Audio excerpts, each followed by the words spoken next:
দেখে নেব খেলার সময় শিরোনাম। জিম্বাবুয়ের বিপক্ষে হোয়াইট ওয়াশ এড়ানোর ম্যাচ নিয়ে সিরিয়াস বাংলাদেশ। ব্যাটসম্যানদের বাড়তি দায়িত্ব নিতে বললেন জাকের আলী, চিন্তিত নন মুশফিকের অফ ফর্ম নিয়ে। দলে তো উনি একা খেলতেছেন না, উনারই যে রান করতে হবে, এটা তো সবারই করতে হবে। হয়তো উনি করতেছেন না, ইটস ফাইন, যে কোনো কারোর সাথেই হতে পারে। অ্যাটলিস্ট রান না করলেও ওই ফাইটটা শো করতে হবে। মুনাফার জন্য এফডি ট্রান্সফারে কোনো সমস্যা দেখছেন না যুব ও ক্রীড়া উপদেষ্টা।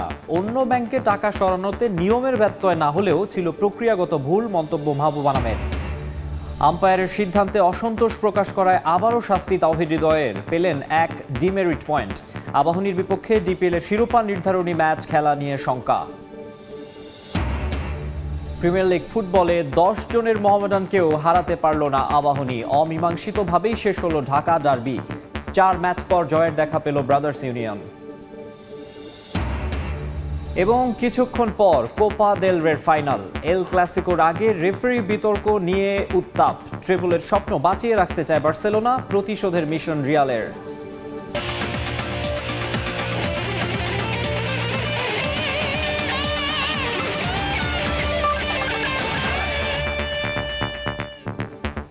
দেখছিলেন শিরোনাম, এবারে বিস্তারিত। শুরুতে ক্রিকেটের খবর। বাংলাদেশ জিম্বাবুয়ে টেস্ট প্রসঙ্গ। সাগরিকা টেস্টকে সামনে রেখে চট্টগ্রামে প্রথমবারের মতো অনুশীলন সেরেছে বাংলাদেশ দল। এই টেস্ট জিততে ব্যাটসম্যানদের বাড়তি দায়িত্ব নিতে বলেছেন wicket keeper batsman Jaker Ali Anik. চিন্তিত নন মুশফিকের অফ ফর্ম নিয়ে। অন্যদিকে সিলেট থেকে চট্টগ্রামের কন্ডিশন আলাদা মানলেও জয় ভিন্ন অন্য কোনো কিছুই ভাবছে না জিম্বাবুয়ে। বিস্তারিত জানাচ্ছেন পার্থ প্রতিম বিশ্বাস। ঘরের মাঠে জিম্বাবুয়েকে হারানোর লক্ষ্য নিয়ে টেস্ট সিরিজ শুরু করেছিল টাইগাররা। উল্টো হার দিয়ে সিরিজ শুরু করতে হয়েছে স্বাগতিক বাংলাদেশকে। সিলেটে 2 টেস্টের সিরিজের প্রথম ম্যাচে বাংলাদেশকে হারিয়ে এগিয়ে যায় জিম্বাবুয়ে। সেই কারণে চট্টগ্রাম টেস্টে ঘুরে দাঁড়াতে বদ্ধপরিকর নাজমুল হোসেন শান্ত বাহিনী। প্রথম ম্যাচ হেরে বাংলাদেশের সামনে এখন মান বাঁচানোর লড়াই। তাই সাগর পাড়ের স্টেডিয়ামে দুপুরে অনুশীলনে নেমে তপ্ত রোদেও ছিল সবাই সিরিয়াস। যে কোনোভাবেই বাঁচাতে হবে সিরিজকে। প্রায় 2 বছর পর দলে ফিরেছেন এনামুল হক বিজয়, একই সাথে দলে জায়গা পেয়েছেন স্পিনার তানভীর ইসলাম। সিলেটে ব্যাটে বলে নতুন বলের পারফরমেন্স ভুগিয়েছে দলকে। টপ অর্ডার ব্যাটসম্যানরা পারেনি দলকে ভালো শুরু এনে দিতে, পেসাররা পারেনি কোনো ইনিংসে দ্রুত উইকেট নিতে। তবে টপ অর্ডারের ভোগান্তি এখন সবচেয়ে বেশি দৃশ্যমান। প্রায় 3 বছর ধরে উদ্বোধনী জুটিতে 17 রান পায় না বাংলাদেশ। সবশেষ 13 ইনিংসে 50 রানের জুটিও করতে পারেনি ওপেনাররা। ঘুরে দাঁড়ানোর অভিযানে তাই টপ অর্ডার ব্যাটসম্যানদের বড় দায়িত্ব নিতে হবে বলে সংবাদ সম্মেলনে এসে উইকেট কিপার ও ব্যাটসম্যান জাকের আলী অনিক জানান, আমরা ব্যাটিংয়ে স্ট্রাগল করছি। ব্যাটিং খারাপ হওয়ার কারণেই সংগ্রাম করছে দল। জিম্বাবুয়ের বিপক্ষে ব্যাটিং মূল ফোকাস থাকবে বলে জানান তিনি। সিনিয়ররা যাবেন, স্বাভাবিক, ইয়াং প্লেয়ারদের আসতে একটু অ্যাডজাস্ট করতে টাইম লাগতে পারে, এটা স্বাভাবিক। তো আমার কাছে মনে হয় এটা কয়েকদিন সময় লাগবে। হারা তো যে কোনো কারোর কাছেই হারা যায়, বাট আমার কাছে মনে হয় যে আমাদের প্রসেসটা ঠিক থাকা উচিত। যার সাথেই খেলি, ব্যাটিংয়ের জন্যই ম্যাচটা স্ট্রাগল করতে হয়েছে। সো অবশ্যই ফোকাস থাকবে যেন ব্যাটিংটা ভালো হয়। সংবাদ সম্মেলনে মুশফিকের সাম্প্রতিক সময়ের ফর্মহীনতা নিয়েও উঠে কথা। তবে মুশফিক সবসময় একাই রান করবেন এমনটা না, সবারই রান করতে হবে বলেও মন্তব্য করেন ডানহাতি এই ব্যাটসম্যান। দলে তো উনি একা খেলতেছেন না, উনারই যে রান করতে হবে, এটা তো সবারই করতে হবে। হয়তো উনি করতেছেন না, ইটস ফাইন, যে কোনো কারোর সাথেই হতে পারে। অ্যাটলিস্ট রান না করলেও ওই ফাইটটা শো করতে হবে। এদিকে প্রথম টেস্টে জিতে অনেকটা ফুরফুরে মেজাজে থাকা জিম্বাবুয়ে দলও সেরে নিয়েছে অনুশীলন। সিলেটের থেকে চট্টগ্রামের কন্ডিশন ভিন্ন, চ্যালেঞ্জ মেনে নিয়েই জয় ভিন্ন, অন্য কিছু ভাবছে না জিম্বাবুয়ে। আমরা জানি এই ম্যাচে বাংলাদেশ আমাদের ওপর আরো দ্বিগুণ উদ্যমে চড়াও হবে। একদমই আশা করছি না যে এটা খুবই একটা সহজ ম্যাচ হবে। টেস্ট জেতাটা অনেক কঠিন। যদি জিততে চান তবে কঠোর পরিশ্রম করতে হবে। তবে আমরা আশাবাদী আগের ম্যাচের ফলাফলে ধরে রাখতে পারবো। সেই ম্যাচের ভুল ত্রুটিগুলো নিয়েও কাজ করা হচ্ছে। বাংলাদেশকে হোয়াইট ওয়াশ করতে চাই। চট্টগ্রামের বীরশ্রেষ্ঠ মতিউর রহমান স্টেডিয়ামে 28 এপ্রিল শুরু হবে দ্বিতীয় টেস্ট। পার্থ প্রতিম বিশ্বাস, সময় সংবাদ, চট্টগ্রাম।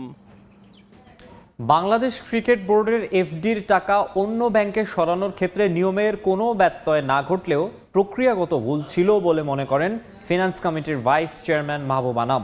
বেশিরভাগ সিদ্ধান্ত কমিটি পুনর্গঠনের আগে নেয় এর কোনো কিছুই তার জানা ছিল না বলেও মন্তব্য করেছেন তিনি। তবে অভ্যন্তরীণ অডিট বিভাগের চূড়ান্ত অনুমোদন সাপেক্ষেই ফাইলে স্বাক্ষর করেছেন বলে জানিয়েছেন মাহবুব আনাম।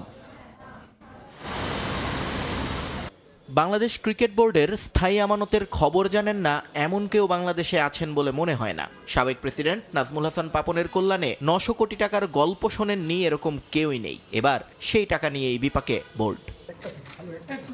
বিসিবির দাবি 5 আগস্টের পর থেকে বোর্ডের আর্থিক বিষয়াদি নিজ হাতে তদারকি করছেন নতুন প্রেসিডেন্ট ফারুক আহমেদ। কোনো 9-6 যেন না হয় তাই নিজেই দেখাশোনা করছেন সমস্ত লেনদেন। সেই ধারাবাহিকতায় 250 কোটি টাকা কয়েকটি ব্যাংক থেকে ভিন্ন ভিন্ন ব্যাংকে সরিয়ে নেওয়া হয়। মূলত অতিরিক্ত ইন্টারেস্ট পাওয়ার কারণেই এই পরিবর্তন করা হয়েছে বলে বিবৃতি দিয়ে জানিয়েছে বোর্ড।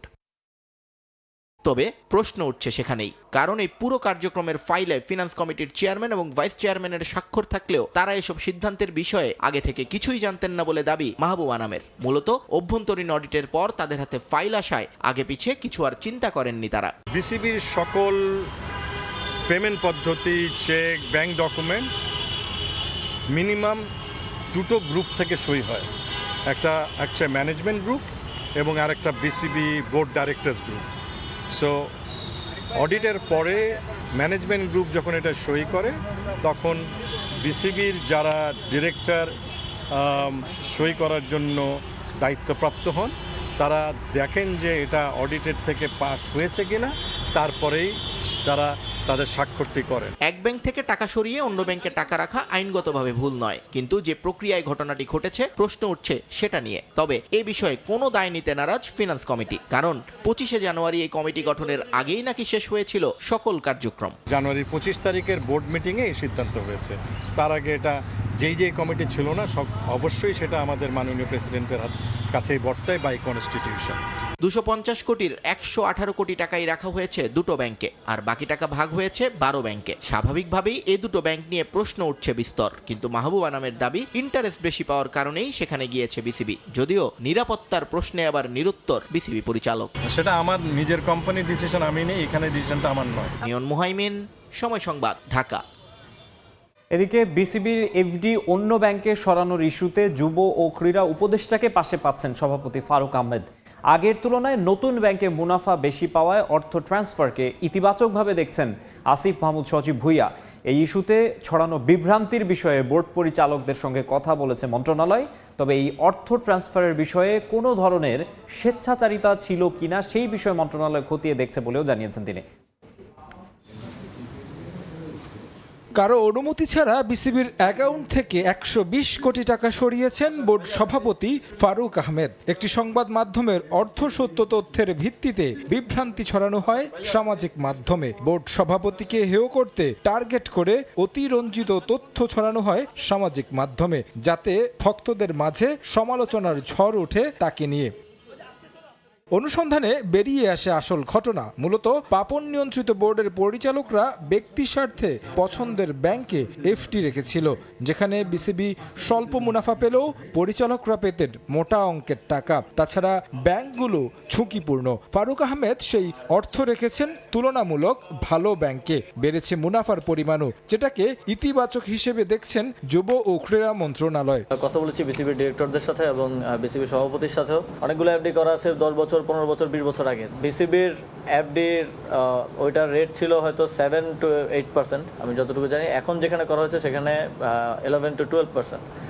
এবং যেই ব্যাংকগুলো থেকে অর্থটা আসলে অন্য ব্যাংকে ট্রান্সফার করা হয়েছে, ওই ব্যাংকগুলো বাংলাদেশ ব্যাংকের মানে হলুদ সংকেতমূলক ব্যাংক ছিল, মানে যেগুলো ঝুঁকিপূর্ণ ব্যাংক।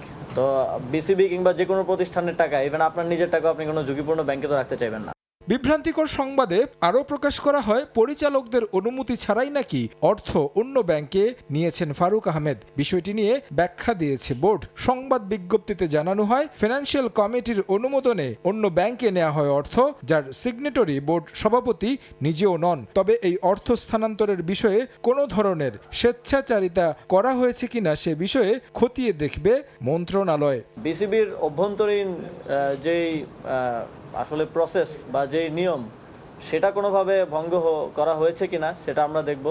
বিসিবিতে একজন ফাইন্যান্স ডিরেক্টর আছেন, এই ক্ষেত্রে ফাইন্যান্স ডিরেক্টরের মতামত নেওয়া হয়েছে কিনা বা তার অ্যাপ্রুভাল ছিল কিনা, সেখানে কোনো প্রকার স্বেচ্ছাচারিতা হয়েছে কিনা সেটা আমরা দেখব। তবে অর্থটা এক ব্যাংক থেকে আরেক ব্যাংকে ট্রান্সফার করা কিংবা ঝুঁকিপূর্ণ ব্যাংক থেকে ট্রান্সফার করা, আমি বলবো যে এটা ভালো উদ্যোগ। সরকারি অন্য প্রতিষ্ঠানগুলোকেও ঝুঁকিপূর্ণ ব্যাংক থেকে অর্থ সরিয়ে ভালো ব্যাংকে রাখার পরামর্শ দিয়েছেন যুব ও ক্রীড়া উপদেষ্টা। ধরনের জটিলতায় তারেক হাসান শিমুল, সময় সংবাদ, ঢাকা। আম্পায়ারের সিদ্ধান্তে অসন্তোষ প্রকাশ করায় আবারও শাস্তি পেলেন তাওহিদ হৃদয়।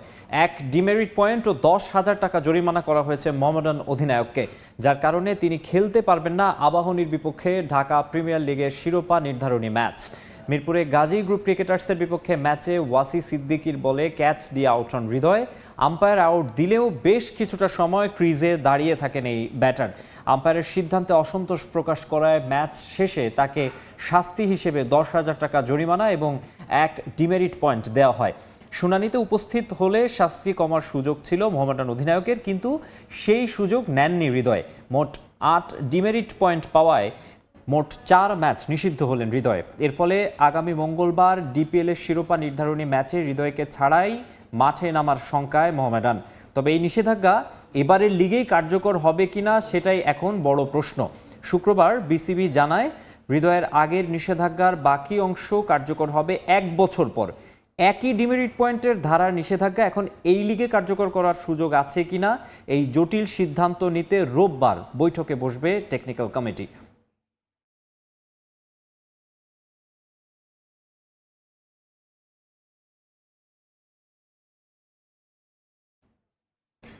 বোর্ড পরিচালকদের অপেশাদারিত্বের কারণেই জল ঘোলা হয়েছে তাওহিদ হৃদয় ইস্যুতে। টেকনিক্যাল কমিটির উপর হস্তক্ষেপ না করে নিজেদের সিদ্ধান্তে অটল থাকলে এমন সমস্যার সৃষ্টি হতো না বলে মনে করেন সাবেক বিসিবি পরিচালক রফিকুল ইসলাম বাবু। ডিপিএলে আম্পায়াররা আগের চেয়ে বেশি স্বাধীন বলেও মন্তব্য করেছেন তিনি। বিসিবিকে কার্যকর করতে দ্রুততম সময়ে নির্বাচনের বিকল্প দেখেন না এই ক্রিকেট সংগঠক। মাঠের খেলায় সন্তোষজনক পারফরমেন্স হোক বা না হোক, মাঠের বাইরের নাটকীয়তায় কখনোই পিছিয়ে থাকে না বিসিবি। এই যেমন তাওহিদ হৃদয়ের ইস্যুতে ক্রিকেট বোর্ডের ক্রমাগত পাল্টাতে থাকা অবস্থান হাস্যরসের জন্ম দেয় ক্রিকেট পাড়ায়। আইসিসি এলিট প্যানেল ও দেশসেরা আম্পায়ার সৈকতের সঙ্গে হৃদয়ের বিতর্কে জড়ানোটা ক্ষুণ্ণ করেছে ঘরোয়া ক্রিকেটের ভাবমূর্তি। অতীত বদলে যখন সংস্কারের কথা বলা হচ্ছে, তখন তরুণদের এমন আচরণে ক্ষুব্ধ ক্রিকেট সংশ্লিষ্টরা। একটা ম্যাচ জিততে হবে, 10 ওভারে খেলা শেষ করতে হবে, 20 ওভারে খেলা শেষ করতে হবে। ম্যাচ রেফারি কিন্তু তখন কোনো রিপোর্টও দেওয়ার সাহস পায়নি। তো সুতরাং ক্রিকেটটাকে যদি বাঁচাতে হয়, খেলা দেশকে যদি আমরা ভালোবাসি, ক্রিকেটকে ভালোবাসি, তাহলে আমাদের এই আইনের প্রতি শ্রদ্ধাশীল হতে হবে। তবে এই বিতর্ক এত বড় আকার ধারণ করার পেছনে ক্রিকেট কর্তারা দায় দিচ্ছেন বর্তমান নীতি নির্ধারকদের। টেকনিক্যাল কমিটির ওপর বোর্ড পরিচালকরাই হস্তক্ষেপ করছে বলে মনে করেন এই সাবেক পরিচালক। বর্তমান কমিটিতে থাকা অনেকেরই ক্রিকেট বোর্ড চালানোর যোগ্যতা নিয়েও প্রশ্ন তুলেছেন তিনি। যারা বোর্ড পরিচালনা আর কোচ হওয়া কিন্তু এক কথা নয়। বোর্ড পরিচালনা করতে হলে অনেক পেশাদারিত্বের পরিচয় দিতে হয় এবং অনেক অভিজ্ঞতা লাগে। এই জিনিসগুলি ওনাদের ভিতরে ছিল না। সুতরাং এখানে যে সিদ্ধান্তগুলি নিচ্ছে সেটা কিন্তু একটু অপেশাদারিত্ব হয়ে যাচ্ছে। টেকনিক্যাল কমিটির সিদ্ধান্ত নেওয়া, শাস্তি দেওয়া বা কমানো, এবং এটা তাদের ভিতরে সীমাবদ্ধ থাকলে আর কোনো জটিলতা হতো না। এটার উপর যখন হস্তক্ষেপ করা হয়েছে, আমাদের বোর্ড কর্মকর্তারা যখন হস্তক্ষেপ করেছে, তখনই কিন্তু জটিলতার সৃষ্টি হয়েছে। কেবল হৃদয় ইস্যু নয়, দায়িত্ব গ্রহণের পর থেকে নানান ইস্যুতে নতুন বোর্ডের দুর্বলতা দেখা গেছে একাধিকবার। ক্রিকেট সংশ্লিষ্টদের মতে নির্বাচিত আর পূর্ণ সদস্য ছাড়া এত বড় প্রতিষ্ঠান সুষ্ঠুভাবে পরিচালনা সম্ভব নয়। একটা পরিচালক একটি কমিটি চালাতে হিমশিম খায়, সেক্ষেত্রে একজন 3-4টা কমিটি নিয়েছে। নির্বাচিত বডি আসলে, গণতান্ত্রিক প্রক্রিয়া একটি বডি আসলে, তখন অটোমেটিক বোর্ড অনেক ভালো চলবে। সব ঠিকঠাক থাকলে আগামী অক্টোবরের মধ্যেই অনুষ্ঠিত হবে বিসিবি নির্বাচন। এর মধ্যে ভোটের মাঠের হিসেব নিকেশও শুরু হয়ে গেছে ক্রিকেট কর্তাদের মাঝে। সাব্বির মিথুন, সময় সংবাদ, ঢাকা। পিএসএল খেলতে পাকিস্তানে গেলেন নাহিদ রানা। প্রথমবারের মতো বিদেশি কোনো ফ্র্যাঞ্চাইজি টুর্নামেন্টে অংশগ্রহণ নিয়ে রোমাঞ্চিত তিনি। পিএসএল এর মঞ্চে টাইগার পেসারকে দেখতে মুখিয়ে আছে পাকিস্তানিরা। তবে প্রশংসা বাণী শুনে মনোযোগে ব্যাঘাত ঘটাতে চান না নাহিদ, শিখতে চান পাকিস্তানি পেসারদের কাছ থেকে। ক্রিকেট ক্যারিয়ারে পাকিস্তানের স্মৃতি নাহিদ রানার জন্য স্পেশাল। এর আগেও দেশটিতে খেলতে গেছেন, তবে সেবার আর এবারের বিষয় আলাদা। আগেরবার জাতীয় দলের হয়ে ইয়াং ট্যালেন্ট তকমা নিয়ে গিয়ে টেস্ট সিরিজে কাঁপিয়ে দিয়েছিলেন পাকিস্তানিদের, আর এবার পিএসএল খেলতে গেলেন তারকা তকমা নিয়ে, tiger speed star, the 150 kilometre man. PSL এর শুরু থেকেই নাহিদ রানাকে নিয়ে চলছে আলোচনা, তবে সেসব নিয়ে ভেবে অতি পুলকিত হতে চান না তিনি, চান না বাড়তি চাপ নিতে। ভালো লাগতেছে প্রথমবার যেহেতু বিদেশে কোনো একটা ফ্র্যাঞ্চাইজি লিগ খেলতে যাচ্ছি, অবশ্যই এটা নতুন এক্সপিরিয়েন্স। লক্ষ্য কখন আগে থেকে টার্গেট করি না, জাস্ট চেষ্টা করি ম্যাচ বাই ম্যাচ ভালো কিছু করার চেষ্টা করি। প্রশংসাগুলো আমি যতবারই কম দেখি, কারণ প্রশংসা হচ্ছে মানুষের ভিতরে স্যাটিসফাই নিয়ে চলে আসে, সব জিনিস যত পারি কম দেওয়ার চেষ্টা করি। দেশবাসীর কাছে একটাই চাইবো যাতে তারা আমার জন্য দোয়া করে, যাতে আমি সুস্থ থাকি। পাকিস্তান সুপার লিগে পেশোয়ার জালমিতে খেলবেন নাহিদ, যে দলের ক্যাপ্টেন বাবর আজম। রান খরা নিয়ে বেশ চাপে আছেন পাকিস্তান জাতীয় দলের সাবেক অধিনায়ক। পিএসএল এ তার দল জালমিও 5 ম্যাচে মাত্র 2 জয় নিয়ে রেসে খানিকটা পিছিয়ে। ক্যাপ্টেনের মুখে হাসি ফেরাতে চাইবেন নাহিদ। পেস বোলিংয়ের সমৃদ্ধ ইতিহাস রয়েছে যে দেশে, সেখানের অভিজ্ঞতা নিজের বোলিংয়েও কাজে লাগাতে চাইবেন। আমি চেষ্টা করবো যে পাকিস্তানে অনেক লিজেন্ডারি বলার আছে, লিজেন্ডারি বলারদের কাছ থেকে নতুন কিছু শেখার এবং নতুন কিছু শেখার। পছন্দ তো সবারই, তবে বাবর আজম ব্যাটসম্যান হিসেবে ভালো।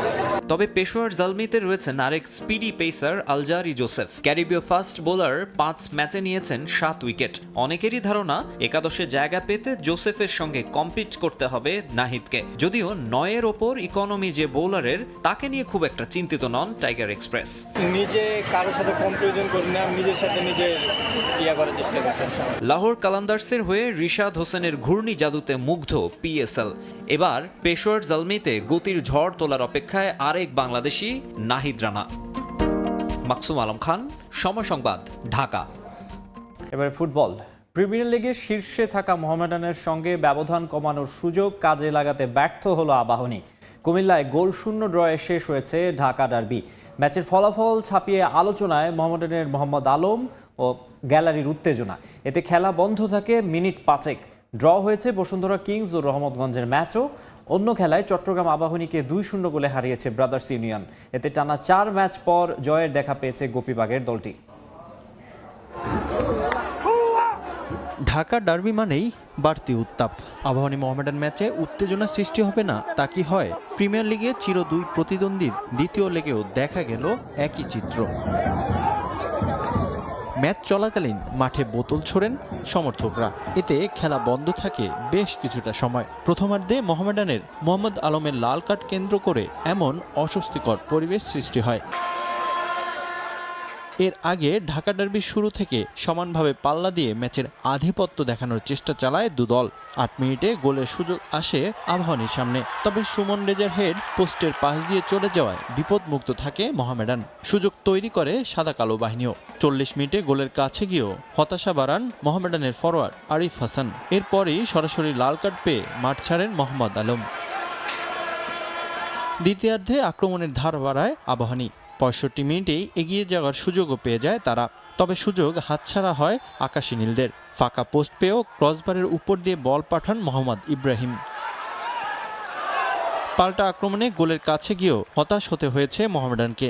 সুলেমান দিয়াবাতের বাড়ানো বল থেকে মোজাফফরব শট নিলে পোস্ট ঘেঁষে চলে যায়। শেষ পর্যন্ত আর কোনো দল গোলের দেখা নাও পায় গোলশূন্য ড্রতেই শেষ হয় উত্তেজনাপূর্ণ ঢাকা ডার্বি। ফলাফল নিয়ে মোহামেডান সন্তুষ্ট থাকলেও আক্ষেপ রয়ে গেছে আবাহনীর। ওরা 10 জন হয়ে গেছিলো, বাট তারপর আমরা আসলে ম্যাচটা জিততে পারি নাই। বাট অনেকগুলো চান্স ক্রিয়েট করেছিলাম, অনেক প্রেশার ক্রিয়েট ছিল। বাট দিন শেষে জয়ের জন্য গোল দরকার, যেটা আসলে আমরা করতে পারি। ড্রতে আমাদের আবাহনীর সাথে 4 পয়েন্ট লিডেই আছি আমরা। আমাদের আরও 6টা খেলা বাকি আছে। প্রতিটা ম্যাচই আমাদের ইম্পর্টেন্ট। আমরা প্রতি ম্যাচই ম্যাচ বাই ম্যাচ উইন করে ইনশাল্লাহ চ্যাম্পিয়নের পথে আগাইতে চাচ্ছি। এদিকে টানা 4 ম্যাচ জয়হীন থাকা ব্রাদার্স ইউনিয়ন অবশেষে জয়ের দেখা পেয়েছে কুমিল্লায়। চট্টগ্রাম আবাহনীকে 2-0 গোলে হারিয়েছে গোপীবাগের দল। ম্যাচের শুরুতেই জাকারিয়া ডারবোয়ের গোলে এগিয়ে যায় ব্রাদার্স। ম্যাচের 76 মিনিটে উদর গোলে লিড দ্বিগুণ করে ওমর সিসের দল। এ গোলেই জয় নিশ্চিত করে মাঠ ছাড়ে ব্রাদার্স। রিফাতুল ইসলাম মিরন, সময় সংবাদ।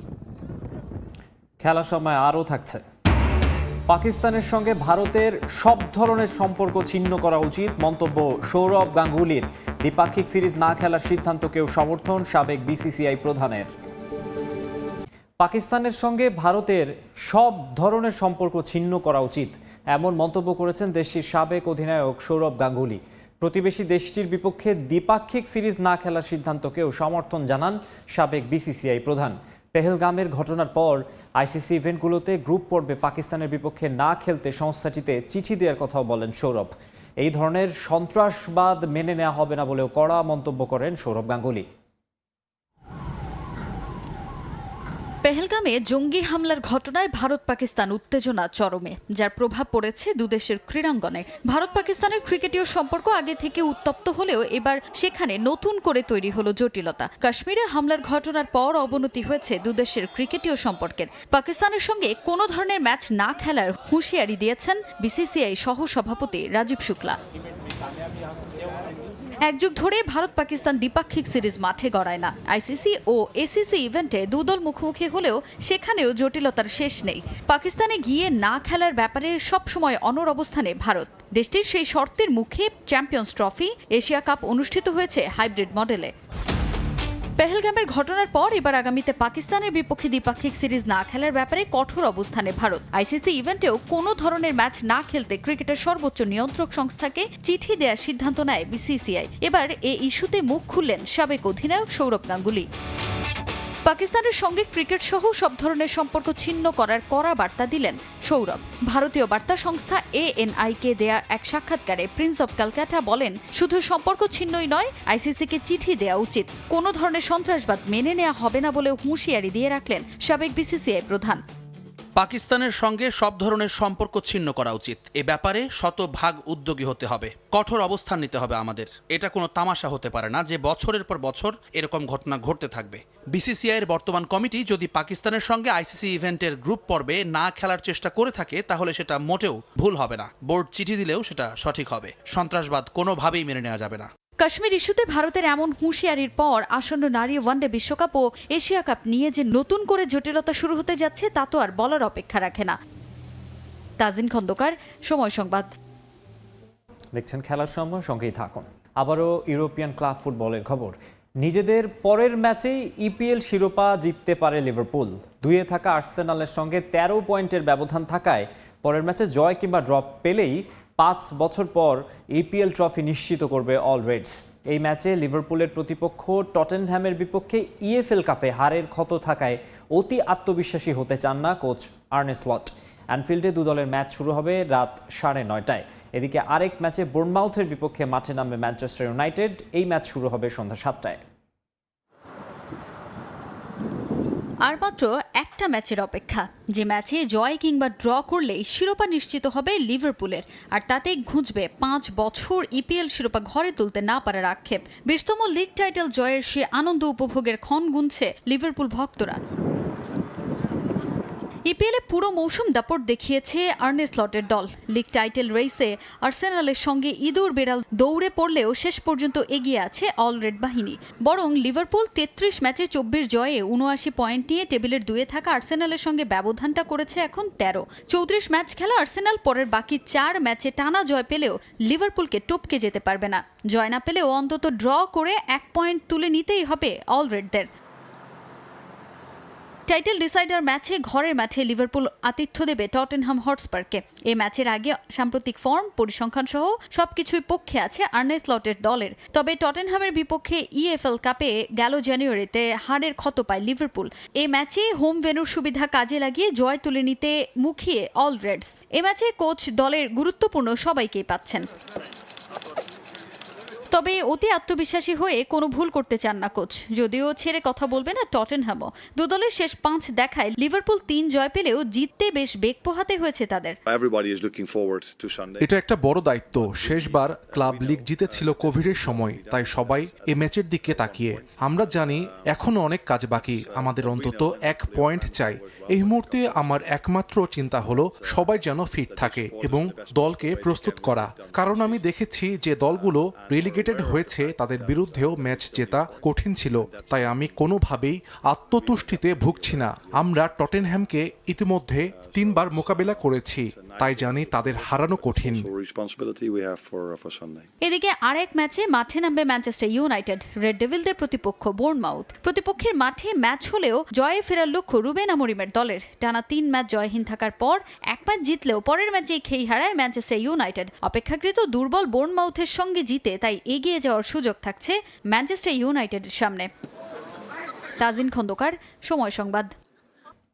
সাভার গলফ ক্লাবে শেষ হয়েছে Bangladesh amateur open golf tournament 2025। পুরুষ এককে চ্যাম্পিয়ন হয়েছে বাংলাদেশ অ্যামেচার গলফার সৈনিক শাহাবুদ্দিন। শনিবার সাভার গলফ ক্লাবের অডিটোরিয়ামে সেনা প্রধান জেনারেল ওয়াকারুজ্জামান প্রধান অতিথি হিসেবে উপস্থিত থেকে বিজয়ীদের মাঝে পুরস্কার বিতরণ করেন।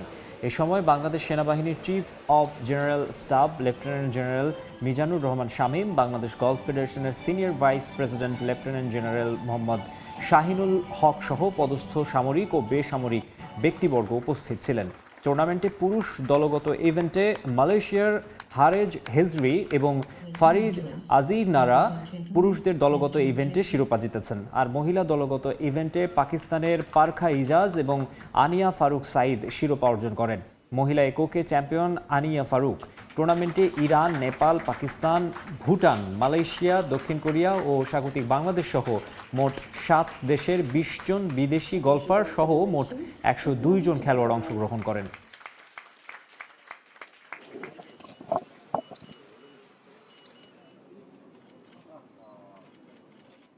I congratulate all of you for taking part in this wonderful tournament. And I also congratulate all the winners. So, lot of opportunities, and of course, in every division we have 9 whole golf courses where the officers and the general people, they enjoy golf very much. So we continue to sponsor, we continue to encourage people to come, both ladies and gentlemen to come and play golf. I am also the president of Bangladesh Golf Federation, so it is also my responsibility to encourage people to continue to play golf. পার্বত্য জেলা বান্দরবানে অনুষ্ঠিত হয়ে গেল hill marathon প্রতিযোগিতা। দেশের বিভিন্ন জেলা থেকে নারী পুরুষ বিভিন্ন শ্রেণী পেশার 300 জন দৌড়বিদ অংশ নেন এই ম্যারাথনে। পাহাড়ের আঁকা বাঁকা সড়কে চমৎকার এই ম্যারাথন দৌড়ে অংশ নেওয়ার সুযোগ পেয়ে উচ্ছ্বসিত প্রতিযোগীরা। ধারাবাহিকতার আশ্বাস দিয়েছেন আয়োজকরাও। বান্দরবান থেকে সোহেল কান্তি নাথের ক্যামেরায় বিস্তারিত জানাচ্ছেন এন.এ. জাকির। ভোরের আলো ফোটার সঙ্গে সঙ্গে পাহাড়ের আঁকাবাঁকা পথে ছুটে চলা শুরু প্রতিযোগীদের। স্থানীয় রাজার মাঠ থেকে শুরু হওয়া ম্যারাথনে অংশ নেন 300 জন দৌড়বিদ। দেশীয়দের পাশাপাশি এ আয়োজনে অংশ নেন বিদেশিরাও। চারদিকে পাহাড় আর মনোরম প্রকৃতি, এ যেন সবুজের মাঝে হারিয়ে যাওয়া। তবে লক্ষ্যে অবিচল প্রতিযোগীরা। বান্দরবান ক্রীড়া উন্নয়ন ফোরাম ও হিল রানার্সের উদ্যোগে আয়োজিত 21 কিলোমিটার দীর্ঘ হাফ ম্যারাথন প্রতিযোগিতায় দেশের বিভিন্ন জেলা থেকে হাজির হন এই প্রতিযোগীরা। রাজার মাঠ থেকে শুরু হয়ে সুয়ালক হয়ে আবার একই স্থানে এসে শেষ হয় 21 কিলোমিটার হাফ ম্যারাথন। 1 ঘন্টা 22 মিনিট সময় নিয়ে চ্যাম্পিয়ন হন সিলেটের মৌলভীবাজার জেলার আশরাফুল ইসলাম। রোমাঞ্চকর এই আয়োজনে অংশ নিতে পেরে উচ্ছ্বসিত প্রতিযোগীরা। এর আগে আমি অনেকগুলো ম্যারাথন করেছি, ছোট হাফ ম্যারাথন, ছোট 7.5 কিলো, বাট আমার জন্য এই রানটা অভিজ্ঞতা নতুন। এই পাহাড়ি এলাকায় চারদিকে মনোরম পরিবেশ, পাহাড়, সুনির্মল গাছপালা এবং বাতাসের মধ্যে এই যে আমরা ম্যারাথন করতেছি, এইটা আসলে মানে জীবনের অন্যতম একটা লাইফ টাইম এক্সপিরিয়েন্স। पहाड़ में ऊपर नीचे slopes and all, very nice feeling, very beautiful. নিজেকে ভালোবাসুন, সুস্থ থাকুন এবং নিজের পরিচর্যা করুন। সুস্থ থাকার জন্য এক্সারসাইজ করাটা অনেক বেশি ইম্পর্টেন্ট। তরুণ সমাজকে ক্রীড়াক্ষেত্রে উদ্বুদ্ধ করতে ও স্বাস্থ্য সুরক্ষায় সচেতন করতে পার্বত্য জেলা বান্দরবানে আয়োজন করা হয় এই হিল ম্যারাথন। প্রতি বছর আয়োজনের কথাও জানান আয়োজকরা। দৈনন্দিন জীবনে স্বাস্থ্য সুরক্ষার জন্য আমরা একটু উদ্যোগ নিয়েছি এবং আগামীতেও আমরা এটা অব্যাহত রাখবো। এর আগে 2024 সালে বান্দরবানে অনুষ্ঠিত হয়েছিল ভার্টিক্যাল ড্রিমার্স আল্ট্রা ম্যারাথন দৌড় প্রতিযোগিতা, যেখানে অংশ নিয়েছিল 4 শতাধিক প্রতিযোগী। এন.এ. জাকির, সময় সংবাদ, বান্দরবান। এ পর্যায়ে খেলার সময় শীর্ষ সংবাদ জানিয়ে দিচ্ছে আরেকবার। জিম্বাবুয়ের বিপক্ষে হোয়াইট ওয়াশ এড়ানোর ম্যাচ নিয়ে সিরিয়াস বাংলাদেশ। ব্যাটসম্যানদের বাড়তি দায়িত্ব নিতে বললেন জাকের আলী, চিন্তিত নন মুশফিকের অফ ফর্ম নিয়ে। দলে তো উনি একা খেলতেছেন না, উনারই যে রান করতে হবে, এটা তো সবারই করতে হবে, হয়তো উনি করতেছেন না, ইটস ফাইন, যে কোনো কারোর সাথেই হতে পারে। অ্যাটলিস্ট রান না করলেও ওই ফাইটটা শো করতে হবে। মুনাফার জন্য এফডি ট্রান্সফারে কোনো সমস্যা দেখছেন না যুব ও ক্রীড়া উপদেষ্টা। অন্য ব্যাংকে টাকা সরানোতে নিয়মের ব্যত্যয় না হলেও ছিল প্রক্রিয়াগত ভুল, মন্তব্য মাহবুব আনামের। এবং আম্পায়ারের সিদ্ধান্তে অসন্তোষ প্রকাশ করায় আবারও শাস্তি তাওহিদ হৃদয়ের, পেলেন 1 ডিমেরিট পয়েন্ট। আবাহনীর বিপক্ষে ডিপিএল এর শিরোপা নির্ধারণী ম্যাচ খেলা নিয়ে শঙ্কা।